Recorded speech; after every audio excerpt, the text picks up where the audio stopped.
Welcome to I dream. So ఈరోజు మన I డ్రీమ్లో మన శివ మనకు ఇంటర్వ్యూ చేస్తున్నాడు. అంటే ఎన్ని రోజుల నుంచి ఇంటర్వ్యూ అని అడిగాను, కరెక్ట్ ప్రాపర్ టైం కోసం చూస్తూ ఉండే.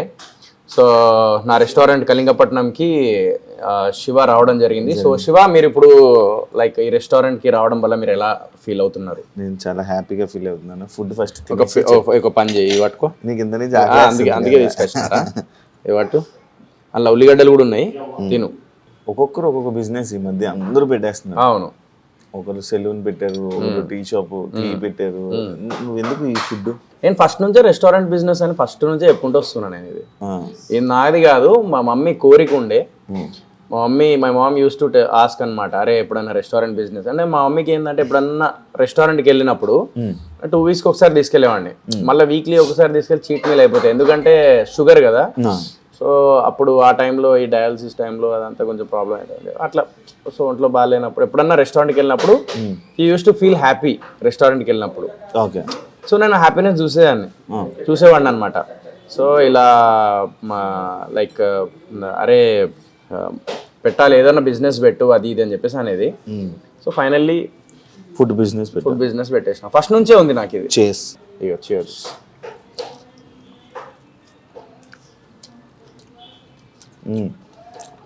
బాగుందా? ఇది చికెన్ లాలీపాప్. ఇది మొత్తం ఇందులో ఉన్న ఫుడ్ మెనూ అంతా నీకు తెలుసా? అన్నీ తెలియదు, కొన్ని బిర్యానీస్ తెలుసు, అండ్ లాలీపాప్ తెలుసు, అండ్ కబాబ్స్లో కొన్ని తెలుసు. నీకు ఇందులో నచ్చింది ఏంటి? నాకు ఇందులో నచ్చింది కబాబ్స్లో అన్నీ నచ్చుతాయి నాకు. కబాబ్ క్రేజీ చేస్తాడు మా దగ్గర కబాబ్స్ అయితే, కానీ టైం పడుతుంది, 20 minutes టైం పడుతుంది, బట్ క్రేజీ ఉంటుంది అనమాట. అండ్ బిర్యానీస్లో గుత్తంకాయ బిర్యానీ, ఇంకా మన అదేమంటారు గోంగూర మటన్, గోంగూర చికెన్ బిర్యానీ నా ఫేవరెట్. ఇంట్లో వండుకొని తినడం మానేసావా? అంటే ఈ చికెన్లు పీస్లు అవి అయితే ఇక్కడ వచ్చి తినేస్తున్నా నేను. ఆ చికెన్ మటన్ ప్రమోషన్ ఏంటది? అంటే అది ఒక సిగ్నేచర్ స్టెప్ కదా నాది. సో రెస్టారెంట్ లాంచ్ చేసినప్పుడు మా దాంట్లో చికెన్ మటన్ కూడా బాగుంది కాబట్టి నేను అట్లా చేసిన. అంటే వెజ్ కూడా ఉంటుంది, బట్ మనం ఏంటంటే కొంచెం చికెన్ మటన్లో కొంచెం ఇది కదా నేను. సో అందుకే అట్లా చిన్న ప్రమోషన్ స్టాంట్ అదే. కళింగపట్నం ఎందుకు ఈ నేమ్? ఎవరిది డిసిషన్? నా పార్ట్నర్ ఉన్నారు హరి అన్న అని.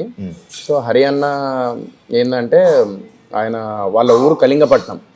సో ఎప్పటి నుంచో 1 year బ్యాక్ వాళ్ళ ఫ్రెండ్స్ వాళ్ళందరూ చెప్పేవాళ్ళంట, అరే రెస్టారెంట్ బిజినెస్ స్టార్ట్ చేద్దామని చెప్పేసి రిజిస్టర్ చేయించుకున్నాడు 1 year బ్యాక్. సో వాళ్ళ ఫ్రెండ్స్ అన్నారంట, అరే నీ వల్ల కాదురా అది, ఈ రెస్టారెంట్ అది నీ వల్ల కాదు, అది ఇది అని చెప్పేసానంటే ఆయనకి ఏం అర్థం కాక రోజు ఇది చూసి కరెక్ట్ సెంటర్ బాగుందని చెప్పేసి చూసేసి కళింగపట్నం అనే పేరుతోనే వాళ్ళ ఫ్రెండ్స్తో కొంచెం ఛాలెంజ్ చేసి ఆయన అనుకున్న టైంలో నేను ఎంటర్ అయినా. సో అట్లా ఇద్దరు పార్ట్నర్షిప్లో జాయిన్ అయినాం అన్నమాట. ఎక్స్పెక్టెడా అన్ఎక్స్పెక్టెడా అంతా? ఇది 4 daysలో చేసేసిన, అన్ఎక్స్పెక్టెడ్ మొత్తం 4 daysలోనే కలిసిన 4 daysలోనే ఓపెనింగ్ పెట్టేసిన. దానికంటే బిఫోర్ కొన్ని చిన్న బయట అవన్నీ ఉన్నాయి, అవన్నీ చేంజ్ చేయించేసి ఆర్కిటెక్ట్ కొంచెం చేంజ్ చేసి చేసేసినాం. తింటారా నువ్వు ఒకటి తిని మీద పడతావు? తింటా ఆకలేస్తుంది అన్న తినమా మరి? చెప్పు. కాదు, ఆయన ఎలా పరిచయం నీకు? నార్మల్గా అప్పుడే పరిచయం అంటే ఇలా రెస్టారెంట్ ఎట్టున్నాడని తెలిసిందా? టీ తాగడానికి వచ్చినారా ఇక్కడ? నేను యాక్చువల్లీ దీని ఆపోజిట్ టీ స్టాల్ ఉంటుంది, దాని పక్కన ఖాళీ ప్లేస్ ఉంది. ఆడో కంటైనర్ పెట్టి ఒక చిన్న టిఫిన్ సెంటర్ ఏదన్నా మంచి ప్లాన్ చేద్దాం. డైలీ ఏదో పాకెట్ మనీ నెలకు 1 లక్ష రూపాయలు మిగిలిన 70 లక్ష రూపాయలు మిగిలిన కూడా వెళ్ళిపోతుంది. టీ స్టాల్ కాదు, మన ఇది మన టిఫిన్ సెంటర్. అది పెడదాం, హెల్దీ మిల్లెట్స్ తోని అది ఇది అని అనుకున్నా. టీ తాగుతాన్నా, వచ్చిండు భయ్యా నేను షార్ట్ ఫిలిమ్స్ కూడా చేసేటోండి నేను, అది ఇది అని అన్నాడు. అవునా, ఓకే మా రెస్టారెంట్ అని ఒకసారి చూడండి, ఒకసారి నేను లాంచ్ చేస్తున్నాడు, చిన్న సాఫ్ట్ లాంచ్ చేసినాం అంతే, సో చూడండి అని చెప్పేసి అంటే వచ్చిన. రాగానే రెస్టారెంట్ చూసిన, నాకు నచ్చింది. అన్న ఎట్లా చేద్దాం అది అంటే, నేను పార్ట్నర్షిప్లో జాయిన్ అవుతా, నీకు ఓకేనా అని అన్నా. డైరెక్ట్ అనేసిన. ఆ రోజే పరిచయం, ఆ రోజే మాట్లాడేసినాం, ఆ రోజే ఫిక్స్. నెక్స్ట్ డే నుంచి మొత్తం ఆ రోజు నైట్ నుంచే ఇది ఇక్కడ పెడదాం, ఇది అక్కడ పెడదాం, ఇది కరెక్ట్ కాదు, ఇది అని చెప్పేసి మొత్తం బయట మొత్తం సెటప్ మార్చేసినాం. లోపల కూడా కొన్ని చేంజెస్ చేసేసి అప్పుడు ఇంకా 4 daysలో 4th day లాంచ్ చేసేసినాం. వితిన్ 4 days పరిచయం, 4 days లాంచ్, అప్పటికప్పుడు డిసిషన్. సో దేవుడు నేను అప్పుడే అనుకున్నా, నేను మన లైఫ్ లో మనం ఏదైతే ఫుల్ ప్లాన్ చేసుకుంటూ ఉంటాం అవి జరగవు. దేవుడు ఎప్పుడు ఇయ్యాలో అది ఇస్తాడు నీకు, కానీ సడన్ గా ఇస్తాడు. ఆ సడన్ గా ఇచ్చేటదే నీకు ఇట్లాంటి మిరాకిల్ జరుగుతాయి. అది అప్పుడు వచ్చే 40 లక్షలు ఎంత వచ్చినారా? 40 వరకు వచ్చినాయి. ఏం చేసావు? చెల్లె పెళ్ళికి అమౌంట్ ఇచ్చిన, ప్లస్ కొన్ని అప్పులు ఏదో ఉండే అది కట్టేసిన. అక్కడికక్కడ సాఫ్ అయిపోయినాయి అవి. అప్పుడు నాకేం మిగలలే. దీనికి ముందు ఒక బిజినెస్ పెట్టినట్టు ప్రొడక్షన్ పెట్టావు, కథ వేరు ఉంటుంది. కథ వేరు ప్రొడక్షన్ అదే మన ఇది పెట్టాల్సి వచ్చింది. ఎందుకు అంటే మధ్యలో సినిమా ప్రొడ్యూసర్ కొంచెం ప్రాబ్లం ఉన్నదంటే నాతో పార్ట్నర్ ఎవరైతే ఉన్నారో, అంటే ఆయనతోనే పార్ట్నర్ ఎవరైతే ఉన్నారో ఆయన ఆల్రెడీ డబ్బులు పెట్టున్నాడు కదా. సో ఇప్పుడు మనల్ని నమ్మి వచ్చిన వాళ్ళని మనం ఇప్పుడు అక్కడికే ఆపేసి, నేను 1,10,00,000 ఖర్చు పెట్టిండు, అక్కడికే ఆపేసి, చాలా మందికి తెలియదు అది. సో అక్కడికే ఆపేసి ఆయన పాపం ఒక మిడిల్ క్లాస్ ఫ్యామిలీ, చాలా okay upper middle class family, కొంచెం ఏదో నెలకు 4 లక్షలు 3 లక్షలు ఏదో సంపాదించాలి. అంటే అప్పర్ మిడిల్ క్లాసే, నాట్ మిడిల్ క్లాస్. మళ్ళీ వేసుకుంటారు 4 లక్షలు మిడిల్ అని చెప్పి వేసుకుంటారు, అది కాదు కానీ. సో ఆయన ఏంటంటే ఇప్పుడు అక్కడికి ఆగలేడు కదా. ఈ ప్రొడ్యూసర్ కొంచెం ప్రాబ్లం ఉన్నది అది అని అంటే తప్పకనే నేను ఎంటర్ అవ్వాల్సి వచ్చింది. ఎందుకంటే ఒకవేళ నేను వదిలేస్తే ఆయన డబ్బులు పోయేటి, కనీసం సినిమా కూడా ఏది కాదు. నేనేదో చలో ఒకళ్ళు నమ్మి వచ్చిండు మనల్ని అని చెప్పేసి నేను ఎప్పుడు ఆ టైంలో నా డబ్బుల గురించి ఆలోచించలేదు. నాకు అనిపించింది, నేను చేసేసిన అంతే. అది కథ వేరుంటే ప్రొడక్షన్ నేను ఫ్యూచర్లో కూడా డెఫినెట్లీ నేను ఏదోటి చేసి ఉంటుంది. ఎక్కడికి పోదు. ఆగిందా ఇప్పుడు నడిపిస్తున్నావు? లేదు, అంటే ఆగలే, ఇంకా నడిపిస్తా. బట్ ఏంటంటే కొంచెం టైం పడుతుంది కదా. మొన్ననే కదా దెబ్బ పడింది గట్టి, రీసెంట్లీ కదా, 1 year కూడా కాలేదు కాదు. ఇప్పుడు సరే నువ్వు కొంచెం తింటారా? నేను నువ్వు చెప్పురా. నువ్వు అలా పట్టుకొని అలా కూర్చొని ఎప్పుడు తిందాం ఎప్పుడు చెప్తావు అన్నట్టు చెప్పు. అది పాపం చికెన్ తిని అని. చికెన్ ఎందుకు తింటారు సారా? వీళ్ళు కోళ్ళని చంపేస్తారు, బయట పడేస్తే మొత్తం ఇదిగా మనం ఏదో కడుపులో దాచుకుంటాను నేను. నిజం రా, అయ్యో పాపం దాని కడుపులో దాచిపెట్టుకుంటాను. అలా చెప్పాలి, అలా చెప్పాలి. నార్మల్గా ఇక్కడికి వచ్చిన కస్టమర్స్ అందరినీ నువ్వు రిసీవ్ చేసుకొని దగ్గరికి వెళ్ళి అందరిని పిలిచి కూర్చోబెట్టి జనాలందరికీ అవైలబిలిటీ అయిపోతున్నావు కదా. అవును. అంటే ఒక సెలబ్రిటీ అంటే ఆడియన్స్కి అవైలబిలిటీ అయిపోతే ఒకవేళ ఫ్యూచర్లో మళ్ళీ సినిమా తీస్తే నీ టికెట్లకి ఇబ్బంది అవుతుంది కదా. నేను ఏం ఆలోచించలేదు శివ అట్లా. అదే చెప్తున్నా. బేసికల్లీ ఇక్కడికి ప్రాబ్లం ఏంటంటే 2 రకాలు ఉన్నాయి. ఇలా చేస్తే చాలా మంది, కొంతమంది ఏంటంటే అరే ఏంద్రా తోసేసిర్రేంద్రా బాడీ గార్డ్స్, ఏంద్రా దగ్గర కూడా రానిత్తలేరు, ఏంద్రా ఇంత ఇది అని అంటారు. బట్ నేనేందంటే బేసిక్ నాకు అట్లా ఎప్పుడు ఉండదు. నేను ఇప్పటికి కూడా టీ స్టాల్ దగ్గరికి వెళ్ళి టీ తాగినా అన్న, నేను అట్లాంటి వాడిని. నేను అవన్నీ పట్టించుకోను. ఫస్ట్ ఆఫ్ ఆల్ నాకు అనిపించింది నేను చేసుకుంటూ వెళ్ళిపోతాను. ప్లస్ నా రెస్టారెంట్, నేను పనికాడ నేను వెనకాడ. ఓకే, నేనేందంటే నా రెస్టారెంట్లో నేను ఆనియన్ కూడా కోసిన నేను లోపల కిచెన్లో. చెప్తున్నా నేను నీకు. ఇప్పుడు సెలూన్ ఏదైతే కటింగ్ చేస్తావా? ఏంది హెయిర్ సెలూన్ పెట్టాను, హెయిర్ స్టైల్ చేస్తా. హెయిర్ స్టైల్ ఒకవేళ నాకు వస్తే నేను డెఫినెట్లీ చేస్తా. ఎందుకు చేయలేం? అరే దాన్ని ఎందుకు తక్కువ వేస్తున్నావు? ఏ వృత్తి అయినా కూడా నవ్వినప్పుడే అర్థమైంది, నీ ఎటకారమైన ఇదే అర్థమైంది. నువ్వు నేను ఎటకారమైన ఇప్పుడు కటింగ్ వస్తే కటింగ్ చేస్తావు. 100% చేస్తా నేను, 100% చేస్తా. తప్పేముందల్లా. నాకు సన్నీ చెప్పాడు. సన్నీ ఏమన్నాడు, నేను సెలూన్ అరే నాది కూడా, నేను ఏం లేదు, క్లయింట్స్ ఎప్పుడన్నా వచ్చినప్పుడు నార్మల్గా హెయిర్ వాష్ చేస్తారా, నేను ఎప్పుడన్నా నార్మల్ క్లయింట్స్ వచ్చినప్పుడు ఊరికి అట్లా హెయిర్ వాష్ చేసేస్తా అని అన్నాడు. తప్పేం లేదనలా. మన వృత్తి మనం చేయకపోతే అట్లా. ఇప్పుడు ఆల్రెడీ సినిమాల్లో చేయాలనుకుంటున్నావు, మంచి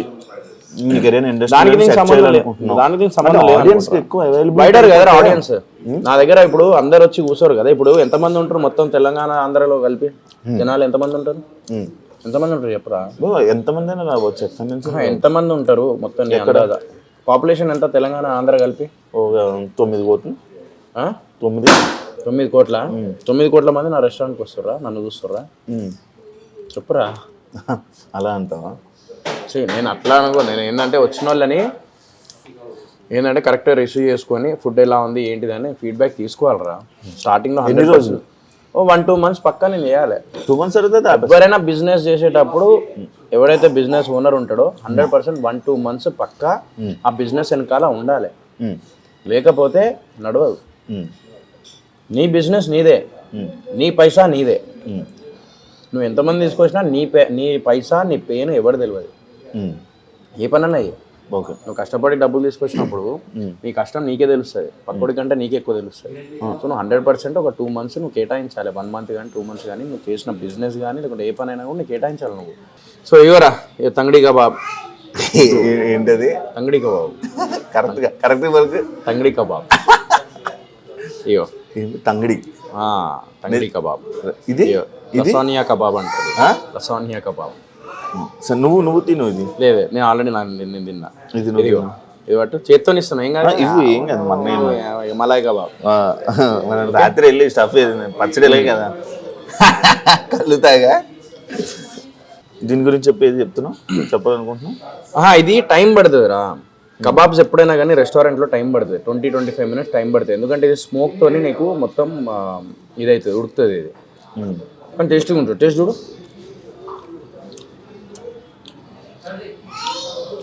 కాదు, నాకు ఈ చికెన్ల మీద ఒక డౌట్ ఉంది. నార్మల్గా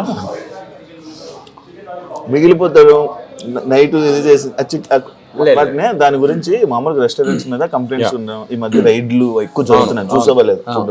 దాని గురించి ఒకసారి చెప్పండి. బేసిక్గా ఒకటి ఉంటుంది ఇక్కడ. మేము ఏంటంటే ఒక పులుసు చూపిస్తా, ఎప్పటికప్పుడు చికెన్ ఫ్రెష్ తెప్పిస్తాను నేను. నాకు ఎందుకు లేట్ అవుతుంది అంటే నేను ఫ్రెష్గా చేపిస్తాను. నా రెస్టారెంట్లో ఆర్డర్ పెట్టినా ఒక 15-20 minutes లేట్ పడుతుంది రా. ఫ్రాంక్లీ స్పీకింగ్ ఒక 20 minutes అయితే లేట్ పడుతుంది. లేట్ ఎందుకు అవుతుంది అంటే రీజన్ ఉంది. నేను అప్పటికప్పుడే ఫ్రెష్ చేపిస్తా. నేను దాన్ని పెట్టేసి బిఫోర్ డే పెట్టేసి, అంటే మన ఇంట్లో కూడా చాలా మంది మ్యారినేట్ చేసి పెడతారు, అది వేరే విషయం. బట్ నేను అట్లా పెట్టాను. ఒక నిమిషం, ఇప్పుడు ఒక్క నిమిషం. మీకు అయ్యో chicken 10 bird legs boneless 5 kg kalma ఇట్లా 5 kg డైలీ ఎట్లా నీకు 2 days ఎట్లా సరిపోతుంది? 5 kg సరిపోదు కదా. నేను ఫ్రెష్ తెప్పిస్తా, అప్పటికప్పుడే తెప్పించి కడిగిపించి అప్పుడు చేసి అప్పటికప్పుడే చేపిస్తాను అనమాట. ఫ్రెష్ నా దగ్గర ఎక్కడ నీకు ఫ్రోజన్ది కానీ లేకపోతే 2-3 రోజులు పెట్టినది కానీ అట్లా ఉండదు. అందుకే నాకు లేట్ అవుతుంది. నాకు చాలా మంది కస్టమర్స్ ఏమంటారు అంటే నాకు కొంచెం లేట్ అవుతుంది అంటే నేను వాళ్ళందరికీ ఇదే ఎక్స్ప్లెయిన్ చేస్తున్నా. మంచి టేస్టీ ఫుడ్ కావాలి, హెల్దీ ఫుడ్ కావాలి. హెల్దీ ఫుడ్ కావాలంటే లేట్ అవుతుంది. ఎందుకు లేట్ అవుతుంది అంటే దేర్ ఇస్ అ రీజన్. ఒక 15-20 minutes పడుతుంది, పక్కా పడుతుంది. నీకు ఏ ఐటమ్ చేయాలని 20 minutes పడుతుంది. లేదు నేను ఆల్రెడీ కొంచెం హాఫ్ బాయిల్ చేసి పెట్టేస్తారా కొంతమంది, హాఫ్ బాయిల్ చేసి పెట్టేస్తారు, మిగిలింది అనుకో నెక్స్ట్ డే యూజ్ చేస్తారు. అట్లా కాదు నాది. నేను హాఫ్ బాయిల్ చేయలేదు, అప్పటికప్పుడే బాయిల్ చేసేసి అప్పటికప్పుడే చేపిస్తాం. నువ్వు ఇంతకు ముందే ఫుడ్ బిజినెస్ చేసావే? లేదు, నేను ఇక్కడికి వచ్చిన తర్వాత తెలుసుకున్నా నేను ఏంటి ఏమేమి చేయాలి, ఏమేమి ఉంటాయి అని. నేను అయ్యో తంగడి 6 kg, లాలీపాప్ 8 kg, ఎగ్ 3-5 ఇదంతా అప్పటికప్పుడే చూడు. ఇగో అప్పటికప్పుడే నేను తెప్పిస్తా. చికెన్ 15 bird ఇట్లా. ఎందుకు నేను అప్పటికప్పుడే తెప్పిస్తా? మళ్ళీ ఇంకోటి ఏం తెలుసా, నాకు ఒకవేళ అక్కడ రావట్లేదు అని అంటే నేను ఇమీడియట్గా వేరే దగ్గర నుంచి కూడా మా పార్ట్నర్కి చెప్పి అక్కడ నుంచి తెప్పించుకుంటా. ఎంత ఉంటే అంత తీసుకురా ఫస్ట్ అని అంట. తర్వాత వాడు లేట్ అయినా కూడా ఇక్కడ కస్టమర్స్ ఇబ్బంది పడకూడదు అని. సో అట్లా నేనైనా ఫ్రెష్ చేస్తారా. నా కళింగపట్నంలో ప్రాపర్ ఫ్రెష్ ఉంటుంది నీకు చికెన్ ఐటమ్ పక్కా. అంటే ఇప్పుడు ఇదే కాకుండా కళింగపట్నం అనేది నాకు ఇది ఇంకోటి అయిపోయి. కళింగపట్నం పెట్టడానికి రీజన్ ఈ కృష్ణపట్నం ఇంకోటి పట్నం అనేది కలిసి వస్తుందని చెప్పి మీ పార్ట్నర్ అనిపించింది. సో అందుకే కళింగపట్నం అని చెప్పి. వాళ్ళ ఊరు కూడా కళింగపట్నం ఆంధ్రలో ఉందంట. అవును, శ్రీకాకుళం సైడ్ ఉంది. యా, మా పార్ట్నర్ అనుకున్నాడు కాబట్టి చలో ఓకే చేద్దాం అని చెప్పి అట్లా. కాదు, ఇప్పుడు ఇది నార్మల్గా ఇంకా ఏమైనా మార్చడానికి ఏమైనా ట్రై చేస్తున్నాం అంటే మా దగ్గర మోడల్ మా దగ్గర ఏంటిది ఇదా, ఇది బయట ఎక్స్టీరియర్ చేంజ్ చేస్తున్నా. ఎక్స్టీరియర్ నీకు విలేజ్ సెటప్ వస్తుంది. ఆ గార్డెన్ ఉంది కదా, ఆ గార్డెన్ ది మొత్తం నీకు విలేజ్ సెటప్ వస్తుంది. సో అక్కడ అండ్ ఇటు కలిపి 20 seatings చేపిస్తున్నా. వెయిటింగ్ ఎక్కువ ఉందా? వెయిటింగ్ ఘోరంగా ఉంది. జనాలు వచ్చేస్తున్నారు, ఎందుకంటే టేస్ట్ మళ్ళీ రిపీటెడ్ వస్తున్నారు. నాకు ఎలాంటి కస్టమర్స్ ఉన్నారంటే టేస్ట్ నచ్చి మళ్ళీ రిపీటెడ్గా వస్తున్నారు. అది ప్లస్ పాయింట్ నాకు కళింగపట్నం. నాకు ఇంకొక డౌట్ క్లారిటీ రాలా, చెప్పురా. సినిమా టికెట్ల గురించి నన్ను ఒక క్వశ్చన్ చేశారు. అది నువ్వు చెప్పింది రైటే, 9 కోట్ల మంది అది ఇది ఒక ఆ పాయింట్ కాకుండా యాజ్ ఏ ఆడియన్స్ నన్ను ఒక క్వశ్చన్ అడిగాడు. సో నీ ఫ్రెండ్ కదా, ఇప్పుడు అందరికీ అవైలబిలిటీ అయిపోతాడు, అందరినీ చూసేస్తారు. ఉన్న వాళ్ళు చూసిన వాళ్ళు మళ్ళీ ఇంట్రెస్ట్ చూపించరు, టికెట్లు తక్కువ తగ్గుతాయి. ముందుకు రారు కదా, ఇబ్బంది అవ్వదా? ఏమో అవన్నీ నేను ఆలోచించలే. నా వృత్తి ఏంది, నేను చేసుకుంటూ వెళ్ళిపోతా. నేను ఇప్పుడు రెస్టారెంట్ ఫీల్డ్లో దిగిన, నాకు రెస్టారెంట్ నాకు పికప్ అవ్వడానికి ఇన్ని లక్షలు ఖర్చు పెట్టి చేసినప్పుడు మా అమ్మ కోరిక నేను నిలబెట్టాలి. She want me to become a business man. అది ఏమైనా సరే చిన్న వీడు ఒకటి పక్కన ఒకటి పెట్టుకోవాలి, సినిమా మీదే డిపెండ్ అయ్యి కాకుండా పక్కన ఒక ఇన్కమ్ ఉండాలి అని చెప్పేసి మా mom used to say that. So మా మమ్మీ చెప్పింది కాబట్టి నేను దాన్ని నిలబెట్టుకోవడానికి నేను 100% నేను కష్టపడుతూనే ఉంటాను. ఇంకా నాకు సినిమా టికెట్లు దిగుతాను. నేను అవుట్పుట్ మంచిగా ఉంటే వాళ్ళే చూస్తారా. నేనైతే నమ్మ కనబడితే అది నేను కనబడ్డా అంటే నా రోడ్డు మీద తిరగట్లేదు కదరా. నేను నా రెస్టారెంట్కి వచ్చిన వాళ్ళని నేను రిసీవ్ చేసుకుంటున్నా. అది నాకేంటంటే I feel blessed for that. ఇప్పుడు నా కోసం టికెట్ కోసం వెళ్తున్నారా, నా కోసం థియేటర్ దాకా వెళ్ళి టికెట్ దిగింది. మిస్టర్ ప్రెగ్నెంట్ అప్పుడు వెళ్ళి చూసారు, బుట్కట్ వాళ్ళ కాంట్రవర్సీలు వెళ్ళి చూసారు, ఒక 150 పెట్టి టికెట్ కొన్నారు అంటే వాళ్ళు నా కోసం కొన్నప్పుడు నేను వాళ్ళ కోసం నేను ఇక్కడ ఎందుకు అవైలబిలిటీ ఉండదురా. ఇది కాన్సెప్ట్ ఎందుకు మారిపోతలేదు నాకు అర్థమైతలేదు. అంటే సెలబ్రిటీ అంటే ఇంట్లోనే కూర్చోవాలి, లేకపోతే ఈయనే ఉండాలి, సినిమాలు చేస్తే కనబడద్దు ఎక్కువ, బయటకు ఎందుకు కనబడతాను. నేను అదంతా బిలీవ్ చేయనురా. నాకు అనిపిస్తుంది మనం ఏంటి నుంచి స్టార్ట్ చేసినాం, నువ్వు ఎక్కడి నుంచి వచ్చినావు. అవును, చిన్న చిన్న యూట్యూబ్ దానికుంటే చేసుకుంటే ఇటు దాకా వచ్చినావు. ఇప్పుడు మనం రోడ్డు మీద కూర్చొని ఇంటర్వ్యూ చేయమన్నా మనం చేసేదంతా మనకేం అనిపించదు. ఎందుకంటే మనం ఆడ నుంచి స్టార్ట్ చేసినాం కాబట్టి మన రూట్స్ తెలుసు కాబట్టి నేను ఆలోచించా. నాకు అనిపించింది చేసుకుంటూ వెళ్ళిపోతా. మంచి కంటెంట్ ఉంటే డెఫినెట్లీ వాళ్ళే హిట్ చేస్తారు. అంటే లైక్ ఇదే ఎందుకు పాయింట్ అంటే లైక్ సినిమా లాస్ట్ టైం సినిమాలు ఏవైతే ఉన్నాయో కొన్ని టికెట్లు తెగడానికి రీజన్ కూడా ఇదే. సోహెల్ అవైలబిలిటీ ఎక్కడ పడితే అక్కడికి వెళ్ళిపోతారు, ఏ పార్టీ కూడా పార్టీకి వెళ్ళిపోతారు, ఎక్కడ పడితే అక్కడ. దానివల్ల ఒప్పుకోవాలి కదా మనం అవుట్పుట్. మన మిస్టర్ ప్రెగ్నెంట్కి నేను హౌస్ఫుల్ చూసిన, ఫ్రాంక్లీ స్పీకింగ్. నువ్వు ఇప్పుడు కూడా ఇన్స్టాగ్రామ్ నాకు వెళ్ళి చూడు, నేను థియేటర్కి విజిట్ చేసినప్పుడు 3 days వరకు తిరిగిన, నాకు మొత్తం మల్టీప్లెక్స్ నాకు ఫుల్ అయిపోయినాయి, అన్నీ ఫుల్ అయిపోయినాయి. మరి మిస్టర్ ప్రెగ్నెంట్కి ఎందుకు వెళ్ళారు? Because it's a content. నేను ఒకటే చెప్తా, నువ్వు కంటెంట్ ఇవ్వు, డెఫినెట్ ఒక డిఫరెంట్ కైండ్ ఆఫ్ కంటెంట్ ఇవ్వు. ఇప్పుడు మార్కో అనే సినిమా వచ్చింది,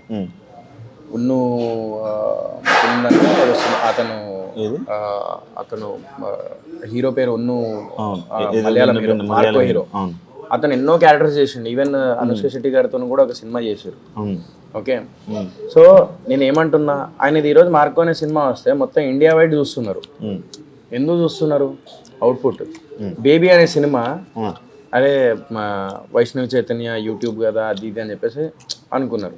బట్ ఏం చేసింది? సృష్టించింది కదా. అవును. So she prove that. So it's not about the YouTube, it's not about Bigg Boss, it's not about availability అని అదంతా కాదు. నువ్వు ఒక కంటెంట్ ఇచ్చినావా లేదా అనేది ఇంపార్టెంట్. అది నాకు అర్థమైపోయింది. నాకు లాస్ట్ దెబ్బకే నాకు అర్థమైంది. ఓకే, సో దాని మీద కాన్సన్ట్రేషన్ చేయాలి తప్ప ఇవి కాదా కాన్సన్ట్రేషన్ చేయాల్సింది. బయట కనబడకపోతే, ఆయన బయట కనబడితే సినిమాలు రారు, మరి కనబడకపోయినా కూడా నీ కంటెంట్ బాగపోతే రారా, దాన్ని ఏమంటావు? రెస్టారెంట్ పెట్టాక కూడా వచ్చిన బాధపడుతున్నావా? దేనికి? అమ్మగారు చూడట్లేదని. అవును, అమ్మగారిని ఇక్కడ కూర్చోబెట్టి తినాలి. 100% బాధ ఉంటుంది కదరా. ఎందుకంటే నేను 2 weeks ఒకసారి మమ్మీని నేను రెస్టారెంట్ తీసుకెళ్ళేటప్పుడు మా మామయ్యకి వీళ్ళకి చెప్పేది.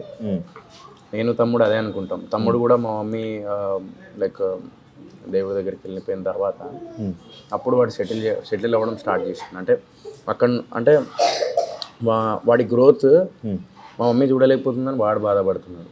నేను ఇంటీరియర్ డిజైనింగ్ స్టార్ట్ చేసిండు వాడు, క్యూ స్పేస్ ఇంటీరియర్స్ అని. బాగుంది, కూడా బాగానే నడుస్తుంది ఇప్పుడు అల్హమ్దులిల్లా. Like it's going well. So దేవుడి దయ వల్ల, అందరి దయ వల్ల బాగానే నడుస్తుంది.